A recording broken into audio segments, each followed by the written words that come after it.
Going on, man? How you doing? How you doing, man? So I have two artists for you today. Artist number one, really great kid, just graduated college. He makes really positive music, great vibes. All Okay, that. I like that. And he always has a message in his songs. Always has a message. All right, yeah. Okay, that's what we're looking And for. artist number two, he actually just got out of jail not too long ago. He's going through some really rough stuff. All he raps about is like drugs and murder and stuff we like want that. him. We want him. You said artist number one? Oh no, we want number two. Okay, you talk. Yep. That's exactly what we're Talking looking about drugs and murder. Yep, he's like perfect. Oh, okay. He's perfect. Oh, yeah, that's crazy. That's exactly what we're looking for. Oh, wow. Isn't that crazy? Oh, wow, that's crazy. That is crazy. What's up, everybody? My name is LexC. Welcome to The Hot Take. As you just heard, this is how music labels choose their artists. Wagwan Mayut. What's up, Survival Music? As y'all just heard, this was a little snippet from Theo Wisse. I'm sorry if I'm saying your name wrong, but I like this skip that he did, how music labels choose their artists. I think it's hilarious. And yeah, I want to talk to y'all about executives backing off of rappers and other woes that the music industry is undergoing as far as a restructuring. So this is inspired by a few things. First thing being what Ebro said to rappers about labels signing them. And then something else that I saw on Twitter about music executives becoming increasingly depressed. So the first thing, we're gonna get into Ebro. Ebro says rappers better stop being boring as major labels are losing interest. Ebro Darden has called on rappers to up their creativity as major labels are allegedly turning elsewhere to find talent. On Thursday morning, August 17, 2023, the Ebro in the Morning host took to Twitter to share details about a call he allegedly received with some insider information regarding the direction labels are now taking to find talent. He says, I got a call saying it should be noted many major record labels have deprioritized signing rappers. He wrote, the focus is now African music or Afro beats and Latin music rappers. Better stop being boring and talking about the same ish over and over, chasing TikTok success and comment sections. And I agree with this. What does Maurice Beats have to say? Maurice Beats says, no rap music is making money. It's no good rappers. Look at Sexy Red. Just saying. Hey, I didn't say it. He said it, okay? However, I do have to agree. Labels are backing away from rappers. And now they're jumping ship. What's the next thing we can milk? What's the next thing we can make money off of? And what's hot right now, even though I feel like it's lost a little bit of steam, but what's really hot right now and what people would much rather seek after is Afrobeats music and reggaeton with like Bad Bunny, Nicki Jam, J Balvin, Ozuna, these type of artists, Karol G. A lot of labels would rather get with these type of artists because with Afrobeats, I cannot say the same with Latin music because I don't really know what a lot of them are saying. I just know that it feels way better than hip hop. But reggaeton and with Afrobeats especially, it just feels so much better and it feels so much more positive compared to rap music. Can I come in a little more? Kinda, it's not really worth it though. So yeah, it just feels so much better to listen to a Bad Bunny song, to listen to Ozuna, to listen to Romeo Santos, to listen to a J Balvin, a Nicki Jam. It feels so much better to listen to a Burna Boy, a Wizkid, a Thames.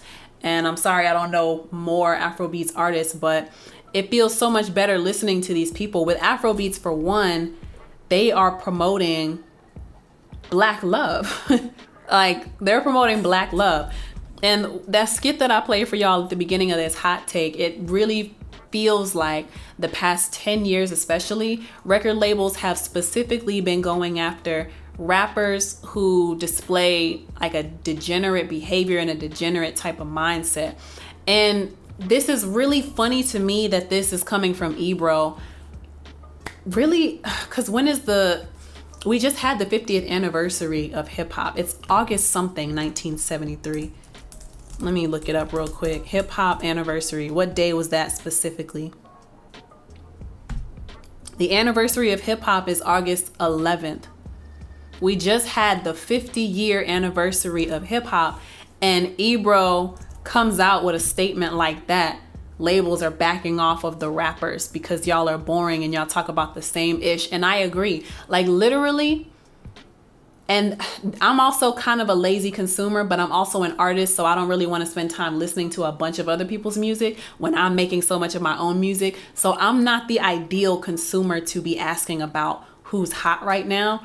But there has been such a huge disconnect for me personally when it comes to the music that's been coming out the past 10 years.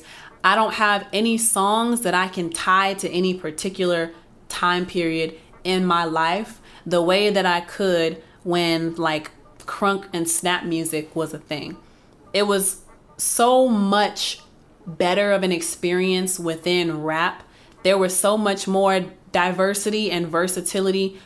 Versatility is a better word. There was so much more versatility in rap music when I was growing up compared to what's been coming out in the past 10 years, where on the men's side, it's all about effing somebody else's girl. It's all about popping guns. It's all about ops. It's all about getting money. It's all about F these hoes, but love the bros. Really gay if you ask me. But it's all about that on the men's side. And on the women's side, it's always about the WAP, who's got the wettest, who's got the best body, who's got the biggest chest, you know, and whose booty hole is brown. All shade intended.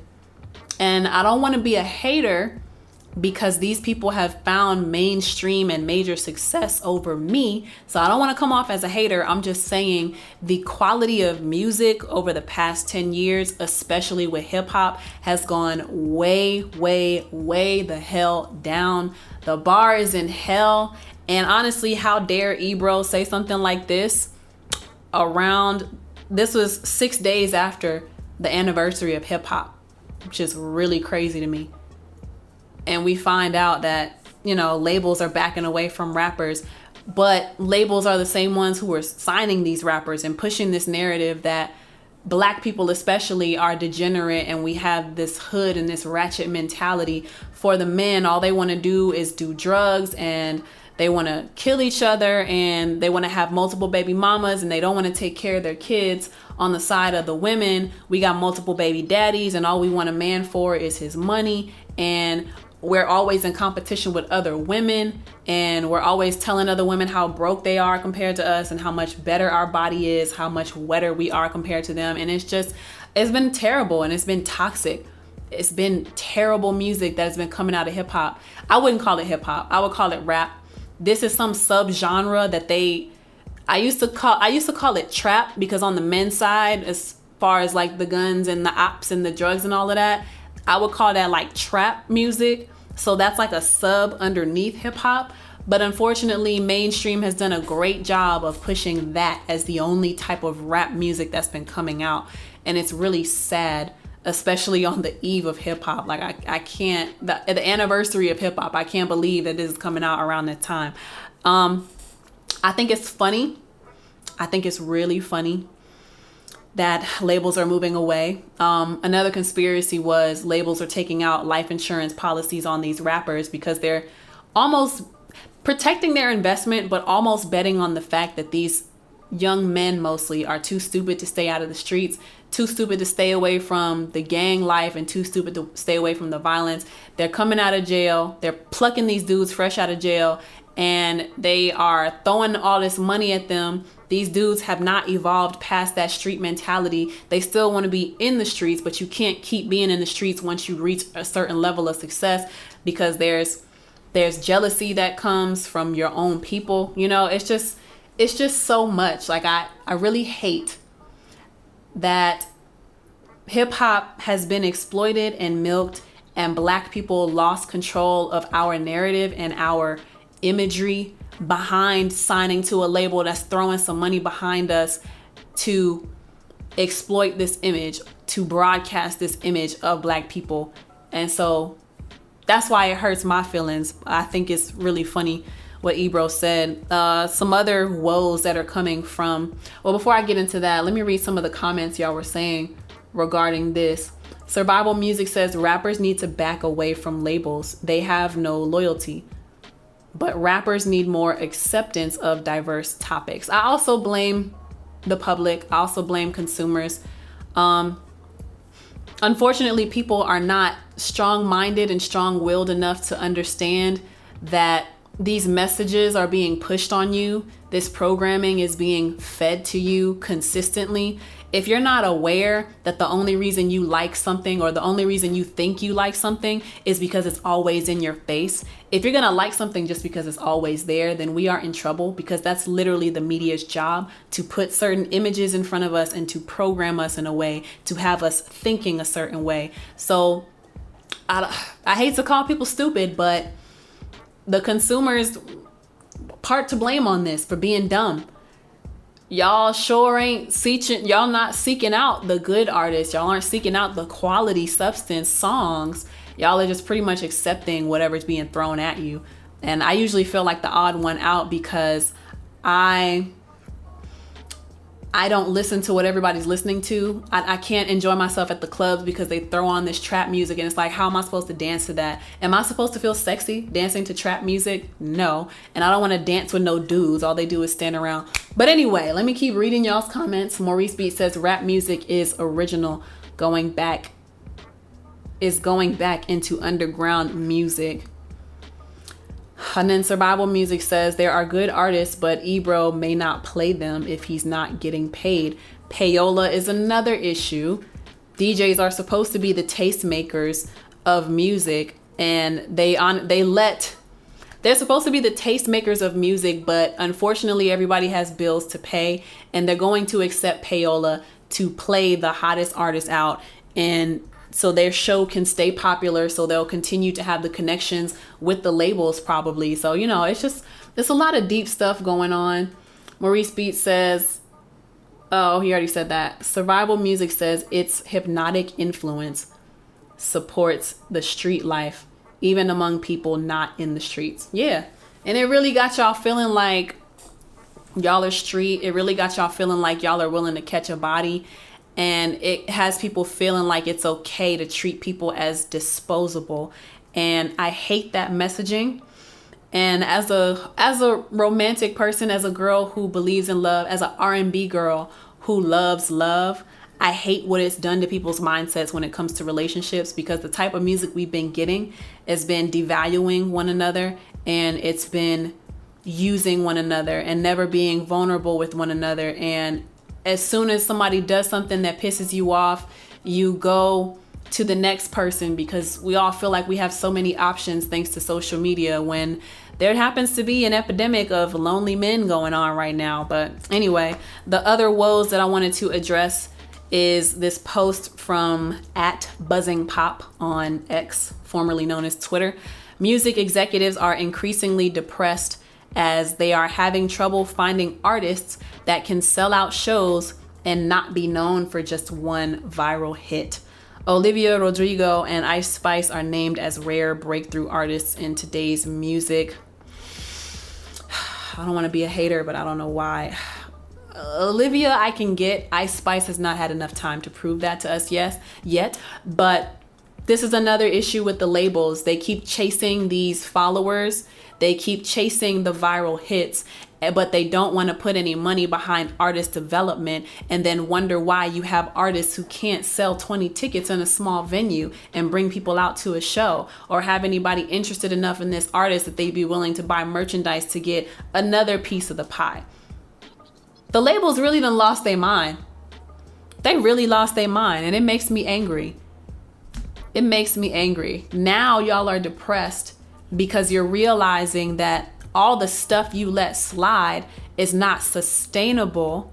There's no upward projection. There's not even a plateau. You need that upward projection first, but you can't even get that upward projection because we're in a society where instant gratification is a thing. We're in a society where people supposedly have short attention spans. It's not that people have short attention spans. It's that you need to keep feeding people a lot of BS because BS burns out quickly. Nobody wants to be around BS for too long, you know? I'm really annoyed. I'm annoyed with all of this.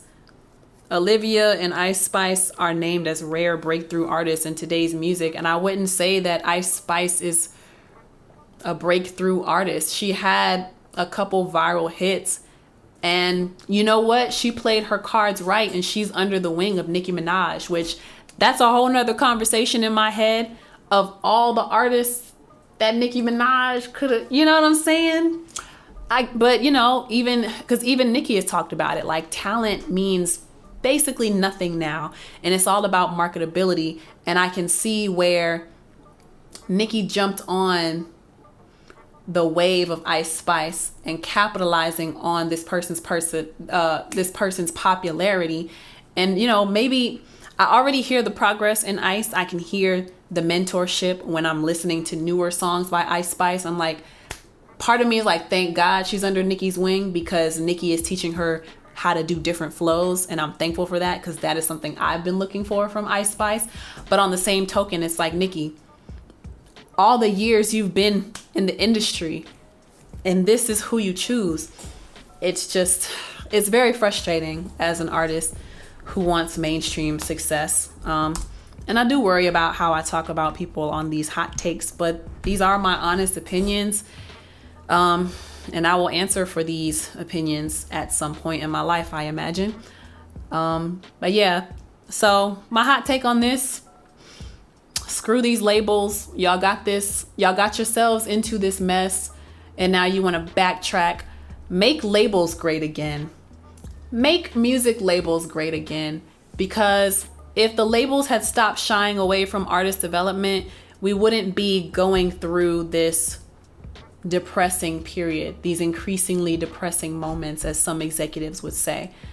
The focus has been pulled away from genuine artistry because they forgot that the foundation of this industry is talent. If you're no longer seeking talent and all you're doing is seeking the popularity and the numbers, which can be bought, by the way, if that's all you're seeking, then of course we're building a card house. Of course we are not on solid ground. We're not on solid foundation.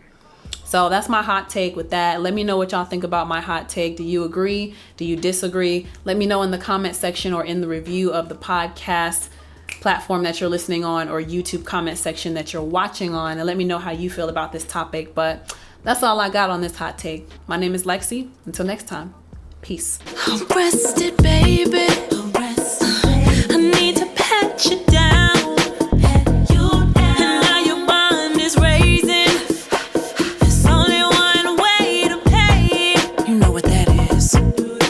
Right to remain silent. Anything you say can and